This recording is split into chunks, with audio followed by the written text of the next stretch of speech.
Praise the lord. మన పరిశుద్ధుడు, మన విమోచకుడు యేసుక్రీస్తు వారి శక్తి కలిగిన నామమున ఈ రోజున దేవుని వాక్య ధ్యానమునకు ప్రతి ఒక్కరికి మన యేసయ్య పేరిట ప్రైజ్ ద లార్డ్. సేవకుడిని చూస్తే, పాస్టర్ గారిని చూస్తే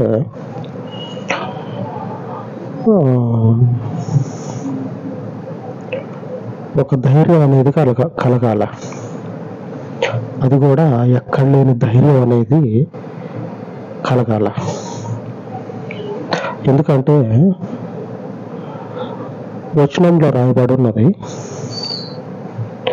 ఇశ్రాయేలీయులు దేవుని యందు ఆయన సేవకుడైనటువంటి మోషే యందు నమ్మకం ఉంచారు అని రాయబడ్డది.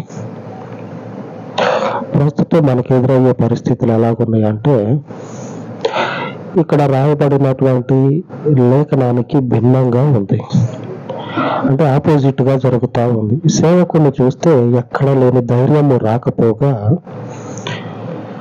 ఏం జరుగుతుందో, ఎలాగైతుందో పరిస్థితి ఇలాగుంది, ఆ దిగులులోనే ఉంటారు. ఇక్కడ లేఖనంలో ఏమని రాయబడింది, ఏం జరిగిందంటే, ఒక బలమైనటువంటి ప్రదేశం నుంచి ఒక జనాంగము బయటకు వచ్చింది. ఒక బలమైనటువంటి ప్రదేశం నుంచి, ఆ బలమైనటువంటి ప్రదేశం నుంచి బయటకు వచ్చిన తర్వాత ప్రకృతి యొక్క బలములో చిక్కుబడ్డారు. ప్రకృతి యొక్క బలములో చిక్కుబడ్డారు. అక్కడి నుంచి కూడా బయటకు వచ్చారు. అప్పుడు రాయబడ్డది. బలమైన ప్రదేశం అనుకుంటే దేవుడు మహాకృప చూపిండు, మహాకనికరము కనపరిచిండు ఆయన మా యందు అని సంతోషంతో బయటకు వచ్చి, ఆ సంతోషము నిలబడి ఎగిరేంతలోనే ప్రకృతి ఎదురొచ్చి బలంగా నిలబడ్డది. మనం కూడా చూస్తూ ఉంటాం కదా, ప్రకృతి ప్రకోపానికి వణికిపోతా ఉన్నాయి పట్టణాలు, ప్రజలు వణికిపోతా ఉన్నారని న్యూస్లో రాస్తూ ఉంటారు.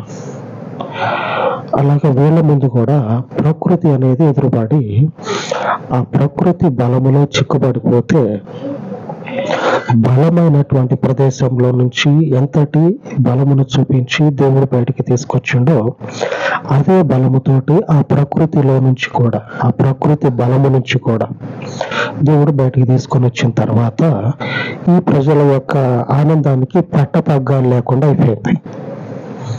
లేఖనంలో రాయబడ్డది, నిర్గమకాండము 14వ అధ్యాయము 31వ వచనం, యెహోవా ఐగుప్తీయులకు చేసిన గొప్ప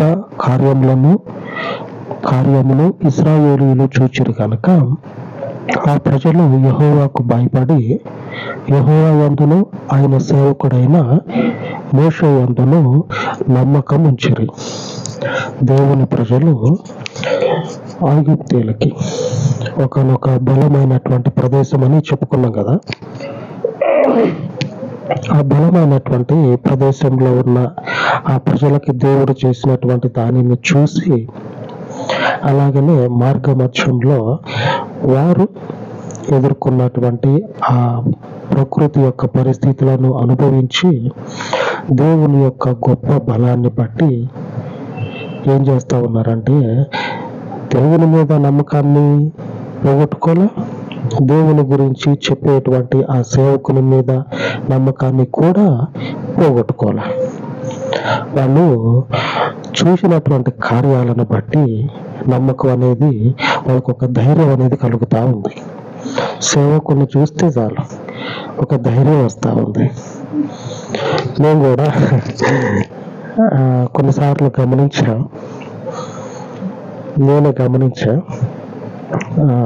బ్రదర్స్తో మాట్లాడుతూ ఉంటా కదా, యూట్యూబ్లో కూడా అక్కడక్కడ దర్శనాలని వీడియోలు అప్లోడ్ అయ్యి ఉంటాయి. ఆ దర్శనాల్లో ఏముంటుందంటే, దేవుడు జరగబోయేటువంటి కొన్ని పరిస్థితులని మన జీవితంలో ముందుగానే బయలుపరిచి వాటి అర్థాన్ని దర్శన రూపకంగా మనకి ఇస్తాడు. అలాగా కొన్ని దర్శనాలు యూట్యూబ్లోనే అప్లోడ్ చేయడం జరిగింది. నేను బ్రదర్స్తో మాట్లాడేటప్పుడు కొద్దిమంది నా వైపే కనిపెట్టుకొని చూస్తూ ఉంటారు. ఏం చెప్తాడా, ఏం మాట్లాడతాడా. నేను నిన్న కాక మొన్న ఈ విషయం చెప్పా, దానికి దేవుడు ఏమన్నా చెప్పుంటాడా, ఏమన్నా దర్శనం చూపించుంటాడా, నేను చెప్పినటువంటి సమస్యకి పరిష్కారం ఏమన్నా బయలుపరుచుంటాడా అని నా దిక్కే, నా వైపే, అంటే దేవుడు ఏమన్నా బయలుపరిచి ఉన్నాడా అనే ఆశతోటి చూస్తూ ఉంటారు నేను మాట్లాడుతూ ఉంటా. నేను అనుకుంటే ఏందా ఎప్పుడు లేని ఎంతగా కనిపెట్టుకొని మనం ఏదన్నా చిన్నప్పుడు ఫోటో దిగాలంటే అట్లాగా ఆ కళ్ళల్లోకి గాలి పోయి కళ్ళు మంటలు పుట్టేదాకా ఫోటో దిగాలని చెప్పానంటే అట్లాగా ఏదో చూస్తూ ఉంటాం. పెనుగాలు వచ్చినా సరే, పక్కన పెనుగాలు వచ్చినా సరే గట్టిగా విగ్రహం లాగా ఆ చెట్టు ఉంటది కదా, ఆ చెట్టులాగా అట్లాగనే గట్టిగా బిగుసుకుపోయి ఉంటాం. ఆ ఫోటో ఆ వెలుతురు రావాలా, ఆ వెలుతురు వస్తేనే మనిషిలో చలనం అనేది ఉండేది. అట్లాగనే చూస్తూ ఉంటారు నా వైపు అట్లాగనే చూస్తూ ఉంటే నేను అనుకుంటా, ఎప్పుడూ లేదు ఎన్నడూ లేదు ఎంతగా చూస్తూ ఉన్నారేందా అనుకోండి. ఆలోచనలో పెడితే అప్పుడు గుర్తుకొస్తుందా, మన సమస్య గురించి చెప్పారు కదా, దేవుడు ఏమన్నా బయలుపరిచి ఉండాలా, లేకపోతే దానికి తగినటువంటి దేవుని ఆలోచన ఏమన్నా చెప్పుంటాడా అని ఎదురు చూస్తూ ఉండొచ్చు అని అనుకుంటా. లేఖనంలో కూడా ఈ విషయమే రాయబడి ఉన్నది, ఈ విషయము అని లేఖనము సెలవిస్తూ ఉంది. ఐగుప్తీయులకు చేసినటువంటి దేవుని కార్యము ఈ ప్రజలు చూసి దేవుని మీద నమ్మకం ఉంచారు, ఆయన సేవకుడైనటువంటి మోషే మీద నమ్మకం ఉంచారు. ఎందుకు దేవుని మీద నమ్మకం అంటే అందరికి ఉండేదే, పురుగు పొట్రకు కూడా నమ్మకం ఉంటాయి. మనుషుడు నమ్మకం ఉంచడంలో పెద్ద చిత్రం ఏం లేదు, పురుగు పొట్రకు కూడా నమ్మకం ఉంటాయి. అలాగనే మనిషి నమ్మకం ఉంచడంలో పెద్ద చిత్రం ఏం లేదు. మరి ఈ ప్రజలు మోషే మీద ఎందుకు నమ్మకం ఉంచారు అంటే నాకు ఏమని తోచిందంటే, వీళ్ళు ఈ ప్రజలు ప్రతిసారి ఆ మనిషి వస్తుందంటే ఆ మనిషి వైపు చూసి ఆ మనిషిని కనిపెట్టుకొని ఉన్నారంటే వీళ్ళ హృదయంలో ఉన్నటువంటి ఆలోచన ఏమై ఉంటుందని అనుకుంటే, అక్కడున్న పరిస్థితులను బట్టి, అక్కడ వాళ్ళు చూసినటువంటి దేవుని శక్తి కలిగిన కార్యాలను బట్టి దేవుడు నాకు బయలుపరిచింది ఏంటంటే, వాళ్ళు చూసేది దేవుడు ఈ సేవకునికి దేవుని వాక్యము తెలియజేస్తాడు, ఆ వాక్యాన్ని ఈ సేవకుడు వచ్చి మాకు చెప్తాడు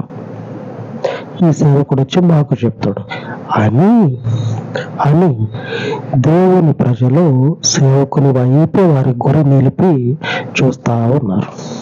ఆమేన్. మాట చేత భూమి ఆకాశాలను కలగజేసిన దేవుడు మాట చేత ఈ దినమున ప్రజల జీవితాలను బాగు చేసేటువంటి దేవుడు అదే మాటనిచ్చి ఆయన సేవకులను ఆయన ప్రజల ముందు నిలబెట్టి ఆయన ప్రజలని సన్మార్గంలో నడిపిస్తా ఉన్నాడు. అందుకు దేవునికి స్తోత్రం కలుగును గాక. ఈ ప్రజలు అందుకు సేవకుని వైపు చూస్తా ఉన్నారు. మరి ఇప్పుడు పరిస్థితులు అన్నీ భిన్నంగా ఉంటా ఉన్నాయి. మనం చూడాల్సింది సేవకుని ఎత్తు, సేవకుని రంగు, సేవకుని యొక్క పుట్టు పూర్వత్రాలు, సేవకుని యొక్క కులము, సేవకుని యొక్క చదువు ఇంకా ఉంటాయి కదా. ఇవి కాదు. సేవకుడు నోరు తెరిస్తే దేవుని వాక్యము, అలాగనే దేవుని యొక్క భవిష్యత్తు, అనగా మన రేపటి దినంలో, మన అనుకునేటువంటి జీవితంలో రేపటి దినమందు ఆయన ఏమి బయలుపరచబోతూ ఉన్నాడో అనేది సేవకుని నోట్లో నుంచి రావాలా, మనం వినాలా. ఇప్పుడు మనం చూడాల్సింది అదే సేవకునిలో. సేవకునిలో ఈ రోజున మనం చూడాల్సింది ఏమిటంటే దేవుని యొక్క వాక్యము, అలాగనే దేవుని యొక్క నడిపింపు. మరొకటి, మన జీవితాల్లో భవిష్యత్తులో దేవుని యొక్క చిత్తం ఏమై ఉన్నదో తెలుసుకోవటానికి ప్రయత్నం చేయాలి. ఇది మనం చూడాలి. ఇప్పుడు ఈ పరిస్థితులు అనేవి ఉన్నాయి కానీ తక్కువ ఉన్నాయి. మిగిలిన పరిస్థితులన్నీ కూడా సేవకుణ్ణి మనం భౌతికంగా చెప్పుకున్నాం కదా. ఈ కులం ఏందో, ఏంది, ఏం చదువుకున్నాడో ఏమో, అంత తెలుగే మాట్లాడుతూ ఉండు. మరి చదువు రాదేమో, ఇంగ్లీష్ ఒక్క ముక్క లేదు నోట్లో నుంచి, చదువు రాదేమో. మరి కనీసం ఆ పెద్దల బడికి పోయినా సరే 4 ముక్కలు ఇంగ్లీష్ నేర్పించేటోళ్ళు. ఇది కాదు చూడాల్సింది.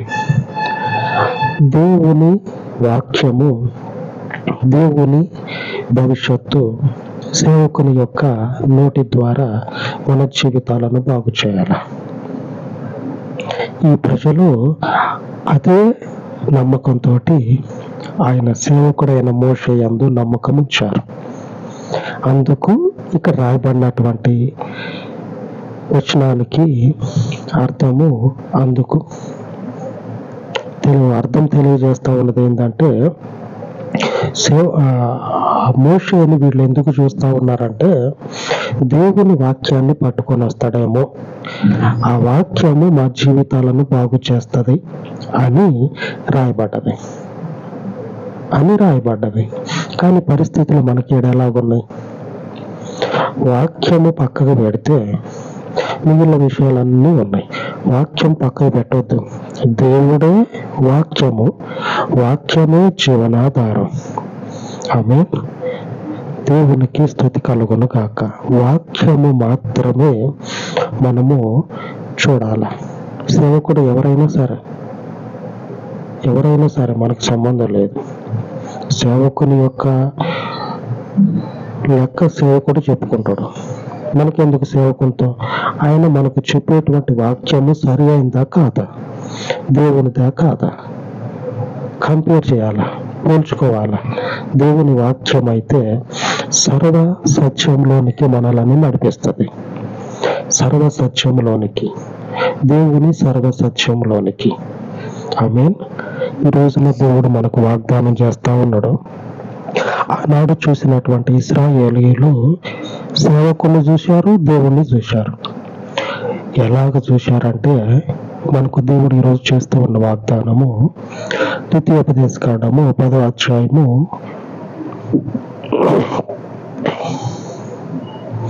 17వ వచనం.